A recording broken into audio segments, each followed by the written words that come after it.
നമസ്കാരം. പണ്ടൊരിക്കൽ കോടതിയിൽ ഒരു ഒരു കാർ ഇടിച്ച കേസിൽ ഒരു വഴിയാത്രക്കാരനെ കാർ ഇടിച്ചു.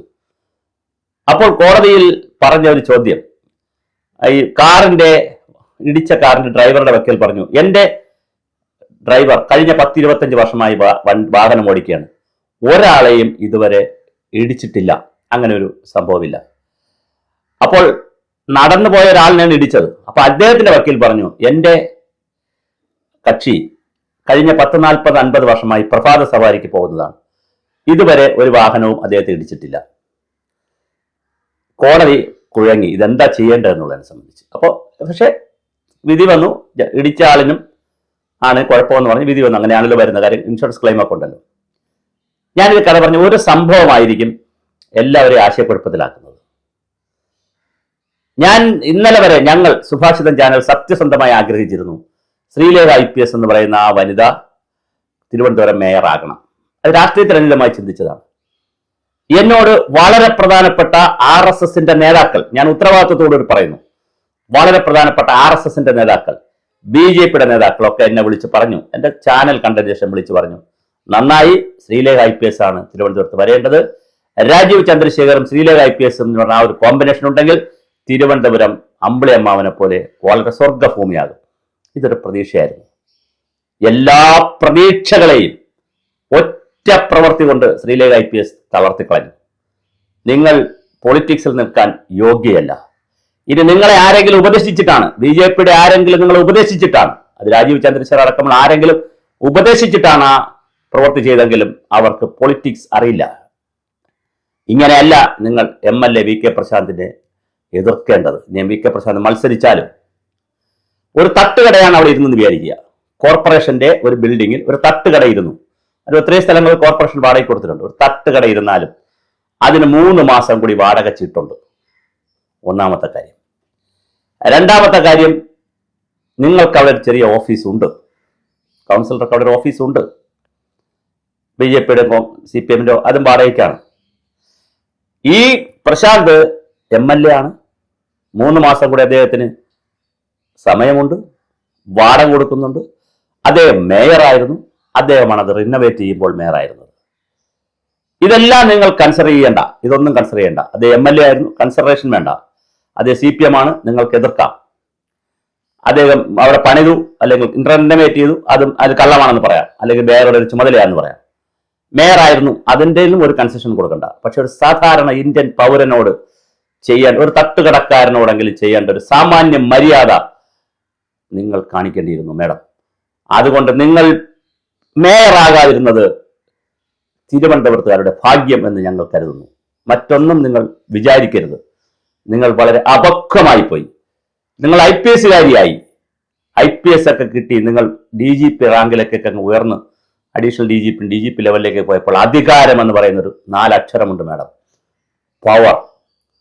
പൊളിറ്റിക്സിൽ നിങ്ങൾ വിനയാന്വിതയായി നിന്നിരുന്നെങ്കിൽ നിങ്ങൾ കൃത്യമായി VK പ്രശാന്തിന്റെ ഓഫീസിൽ പോവുകയോ, നിങ്ങൾ കൗൺസിലറാണ്, നിങ്ങളിപ്പോൾ MLAയുടെ താഴെയാണ് പ്രോട്ടോകോൾ അനുസരിച്ച്. നിങ്ങൾ IPS ഒക്കെ പോയി, അത് കളഞ്ഞല്ലോ. മാത്രമല്ല റിട്ടയർ ആയാൽ IPSഉം IASഉം വയ്ക്കാൻ പാടില്ലെന്നാണ് കറക്റ്റ് നിയമം. IMG എന്ന് പറയുന്ന സ്ഥാപനത്തിന്റെ ഡയറക്ടറായി K ജയകുമാർ ഉണ്ട്, അവിടെ എഴുതി വെച്ചിട്ടില്ല K ജയകുമാർ IAS എന്ന് എഴുതി വെച്ചിട്ടില്ല. KM എബ്രഹാം കിഫ്ബിയുടെ നേതാവാണ്, അവിടെ എഴുതി വെച്ചിട്ടില്ല IAS എന്ന്. ലോക്നാഥ് ബെഹ്റ DGP ആണ്, അദ്ദേഹം മെട്രോ ട്രെയിൻ നോക്കുന്ന ആളാണ് കൊച്ചിയിൽ, അവിടെ എഴുതി വെച്ചിട്ടില്ല. IPSഉം IASഉം പദവിയാണ്, അത് പീരീഡ് കഴിയുമ്പോൾ കഴിയും എന്നാണ് ഞാൻ മനസ്സിലാക്കിയിരിക്കുന്നത്. തെറ്റുണ്ടെങ്കിൽ തിരുത്തുക. ഞാൻ പല സ്ഥലത്തും ഈ ബോർഡ് കണ്ടിട്ടില്ല. പലരും പറയുന്നുണ്ട് അങ്ങനെ വെക്കരുതെന്ന്, കാരണം അതൊരു പദവിയാണ്. മുൻ IASകാരനെന്ന് പറയാം, അല്ലാതെ പേരെഴുതി IAS എന്ന് പറയാൻ പറ്റില്ല, അതൊരു ഡിഗ്രി അല്ല. മുൻ IPSകാരി എന്ന് പറയാം.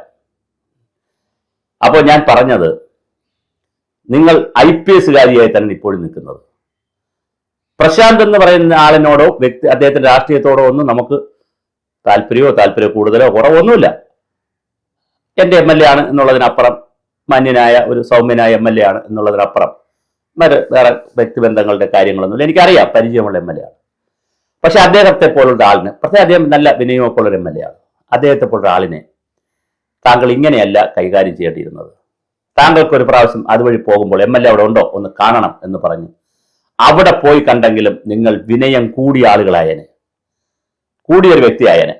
നിങ്ങൾ അല്ലെങ്കിൽ എങ്ങോട്ടെങ്കിലും ഒരിടത്ത് വെച്ച് നിങ്ങൾ കാണുകയും MLA എനിക്ക് എൻ്റെ ഓഫീസ് ഒന്ന് വലുതാക്കണം, അപ്പൊ MLA സൗകര്യപ്രദമായി മറ്റൊരു സ്ഥലത്തേക്ക് ഒന്ന് മാറിയാൽ വളരെ സന്തോഷമായിരിക്കും എന്ന് പറയുന്ന ഒരു സൗഹൃദ സംഭാഷണം ഉണ്ടല്ലോ, അതൊരു പ്രതിപക്ഷ ബഹുമാനമാണല്ലോ. ഇനി BJPയുടെ ഒരു കൗൺസിലറാണ്, ഒരു മേയർ, ഒരു MLA ആണ് അവിടെ ഈ ഓഫീസിൽ ഇരുന്നെങ്കിൽ നിങ്ങൾ ഇറങ്ങണമെന്ന് പറയുമായിരുന്നോ? തിരിച്ച് നിങ്ങൾ CPM-ൽ, നിങ്ങളിപ്പോ BJP-യിലാണ് ചേർന്നത്, CPM-ലാണ് നിങ്ങളെ ചേർന്ന് CPM-ന്റെ കൗൺസിലർ ആയിരുന്നെന്ന് വിചാരിക്കുക, നിങ്ങൾ പറയുമോ MLA-യോട് അവിടെ നിന്ന് ഇറങ്ങണമെന്ന്? അപ്പോൾ ഇതിനൊരു അപക്വമായ രാഷ്ട്രീയമുണ്ട്. ഈ രാഷ്ട്രീയം എന്ന് പറയുന്നതിൽ ഒരുപാട് അപക്വ തീരുമാനങ്ങളുണ്ട്. പരമ്പരാഗതമായി മുട്ടട വാർഡിൽ, നിങ്ങളുടെ ശാസ്ത്രമംഗല വാർഡിന്റെ അടുത്തുള്ള കവടിയാർ കഴിഞ്ഞാൽ പിന്നെ മുട്ടടയാണ്. മുട്ടട വാർഡിൽ വർഷങ്ങളായി ജയിച്ചിരുന്നത് CPM ആണ്, CPM-ന്റെ കോട്ടയാണ്. മേയർ ചന്ദ്രിക, പഴയ മേയർ ചന്ദ്രിക, പിന്നെ ഗീതാമോഹൻ, അങ്ങനെ വളരെ പ്രമുഖരായ ആളുകൾ ജയിച്ചിരുന്ന ഒരു വാർഡാണ്. കമ്മ്യൂണിസ്റ്റ് പാർട്ടി ആരെ കൊണ്ട് നിർത്തിയാലും, മാർക്സിസ്റ്റ് പാർട്ടി നിർത്തിയാലും ജയിക്കുന്ന, പാട്ടുംപാടി ജയിക്കുന്ന വാർഡാണ് മുട്ടട. അവിടെയുള്ള പ്രബലമായ 2 സമുദായങ്ങൾ മഹാഭൂരിപക്ഷവും CPM-കാരാണ്. ഞാൻ സമുദായത്തിന്റെ പേരൊന്നും പറയുന്നില്ല. വലിയ കോട്ടയാണ് അവിടെ CPM-ന്റെ. അവിടെ എന്തുകൊണ്ട് വൈഷ്ണ സുരേഷ് എന്ന് പറയുന്ന 24-കാരി ജയിച്ചു? വേറെ ഒന്നുമല്ല വൈഷ്ണയ്ക്ക് വോട്ട് കിട്ടിയത്. കമ്മ്യൂണിസ്റ്റുകാർ വരെ വൈഷ്ണയ്ക്ക് വോട്ട് ചെയ്തു എന്ന് എനിക്കറിയാം. പല കമ്മ്യൂണിസ്റ്റുകാരും പറഞ്ഞു ഇപ്രാവശ്യം ഞങ്ങൾ വൈഷ്ണയ്ക്ക് വോട്ട് കൊടുക്കും. കാരണം ഒരു നൈതികതയുണ്ട്. ശ്രീലേഖ IPS മാഡം ദിലീപിന്റെ കാര്യത്തിൽ വേറൊരു സ്റ്റാൻഡ് എടുത്തു. കോടതി പറഞ്ഞ സ്റ്റാൻഡിലാണ് നിങ്ങൾ നിൽക്കുന്നത്. പക്ഷെ പൊതുബോധം, മലയാളിയുടെ പൊതുബോധം തിരിച്ചാണ്. ആരാണ് അതിജീവിതയെ ഉപദ്രവിക്കാൻ കൊട്ടേഷൻ കൊടുത്തതെന്ന് അറിയാനുള്ള ആകാംക്ഷയുണ്ട്. ഞാൻ ആ 2 ഉദാഹരണം പറഞ്ഞത്, വൈഷ്ണയുടെയും ദിലീപിന്റെയൊക്കെ ഉദാഹരണം പറഞ്ഞത്, കേരള ജനതയാകട്ടെ ലോക ജനതയാകട്ടെ നൈതികത, വിനയം, സ്നേഹം, കാരുണ്യം, പ്രതിപക്ഷ ബഹുമാനം, ജനാധിപത്യം, ഇങ്ങനെ ഒരുപാട് മൂല്യങ്ങളിൽ കൂടെ വിശ്വസിക്കുന്നു. അവർ വർഗീയമായി വോട്ട് ചെയ്യും, മാറി വോട്ട് ചെയ്യും, ചിലപ്പോൾ വ്യക്തി നോക്കി വോട്ട് ചെയ്യും, പണം വാങ്ങിക്കൊണ്ട് വോട്ട് ചെയ്യും, താല്പര്യം വാങ്ങിക്കൊണ്ട് വോട്ട് ചെയ്യും. പുരുഷന്മാരാണെങ്കിൽ ചിലപ്പോൾ മദ്യം വാങ്ങിച്ചു കൊടുക്കുന്ന ആളിന് വോട്ട് കൊടുക്കും. എല്ലാം ചെയ്യും, സ്ഥാപിത താല്പര്യങ്ങൾക്കെല്ലാം വോട്ട് ചെയ്യും. അതെല്ലാം മനുഷ്യന്റെ പ്രേരണകൾ വഴി മനുഷ്യൻ പല സ്ഥലത്തേക്ക് പോകും. പക്ഷെ ആത്യന്തികമായി മനുഷ്യർ, പ്രത്യേകിച്ച് ഇന്ത്യൻ ജനാധിപത്യത്തിൽ നിരക്ഷരകുക്ഷികളായ ജനാധിപത്യ വോട്ടർമാർ പോലും, അക്ഷരാഭ്യാസമില്ലാത്ത വോട്ടർമാർ പോലും നൈതികതയിൽ ചിലപ്പോഴൊക്കെ അവർ വിശ്വസിക്കും. അങ്ങനെ തിരുവനന്തപുരം വട്ടിയൂർക്കാവിൽ ഇനി നിങ്ങളെ നിർത്തിയാലും നിങ്ങൾക്കിതൊരു ബ്ലാക്ക് മാർക്കായിരിക്കും. BJP 2 വട്ടം ആലോചിക്കണം വട്ടിയൂർക്കാവിൽ നിർത്തണോ വേണ്ടേ എന്ന്. കാരണം നിങ്ങളുടെ ഈ പ്രവൃത്തി വലിയ, ചിലപ്പോൾ നിങ്ങൾ നാളെ MLA ആകും, BJP വന്നാൽ ചിലപ്പോൾ BJP ആണെങ്കിൽ അധികാരത്തിൽ വന്ന് നിങ്ങൾക്ക് മന്ത്രിയാവാം, ഒക്കെ ആകാം. എവിടെയായാലും ഇത് നിങ്ങളുടെ ജീവിതത്തിലെ ഒരു ബ്ലാക്ക് സ്പോട്ടായി തന്നെ നിൽക്കും. നിങ്ങൾ MLA-യോട്, അത് പ്രതിപക്ഷത്തുള്ള ഒരു MLA-യോട് ഇങ്ങനെയല്ല പെരുമാറേണ്ടിയിരുന്നത് എന്നെനിക്ക് അഭിപ്രായമില്ല. പക്ഷെ ഒരു വാടക കരാറുകാരനോട് നിങ്ങൾ കോർപ്പറേഷൻ സെക്രട്ടറിയെ കൊണ്ട് ഒന്ന് സംസാരിപ്പിച്ചിരുന്നെങ്കിലും, സെക്രട്ടറി ഇങ്ങനെ ഒരു ഡിമാൻഡ് ഉണ്ട്, എനിക്കത് ഒഴിപ്പിച്ചു തരണം. അപ്പോൾ സെക്രട്ടറിക്ക് സ്വാഭാവികമായിട്ട് ശ്രീലേഖ IPS മാഡത്തിന് നിയുക്ത വന്ന കൗൺസിലറിന് ഇങ്ങനെ ഒരു ആഗ്രഹമുണ്ടെന്ന് സെക്രട്ടറിക്കോ അല്ലെങ്കിൽ മേയർക്കോ, BV രാജേഷിനോ, MLA മുൻ മേയറാണ്, ആ ബഹുമതി കൊടുക്കണം.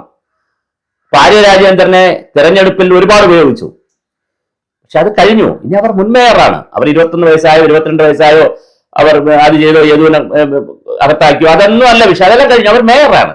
ഒരു വർഗബോധം വേണം IPS-കാരായാലും ആരായാലും. ഒരു കാര്യം പറഞ്ഞ് അവസാനിപ്പിക്കുന്നു. ശ്രീലേഖ IPS ജോലി കഴിഞ്ഞല്ലോ. നിങ്ങൾക്ക് ശേഷം വന്നിരിക്കുന്ന IPS-കാരി, നിങ്ങളുടെ പൊസിഷനിൽ വന്നിരിക്കുന്ന ആള് നിങ്ങളെ ബഹുമാനിക്കണ്ടേ? നിങ്ങളവിടെ ഇരുന്ന ആളല്ലേ? ഈ ഒരു ബഹുമാനം നിങ്ങളുടെ ഭാഗത്തുനിന്ന് ഉണ്ടായില്ല. അതുകൊണ്ട് തന്നെ വട്ടിയൂർക്കാവിൽ നിങ്ങൾ മത്സരിക്കുന്നതിനെ കുറിച്ച് നിങ്ങൾ സ്വയം ആലോചിക്കുക. പാർട്ടി 2 വട്ടം ആലോചിക്കുക.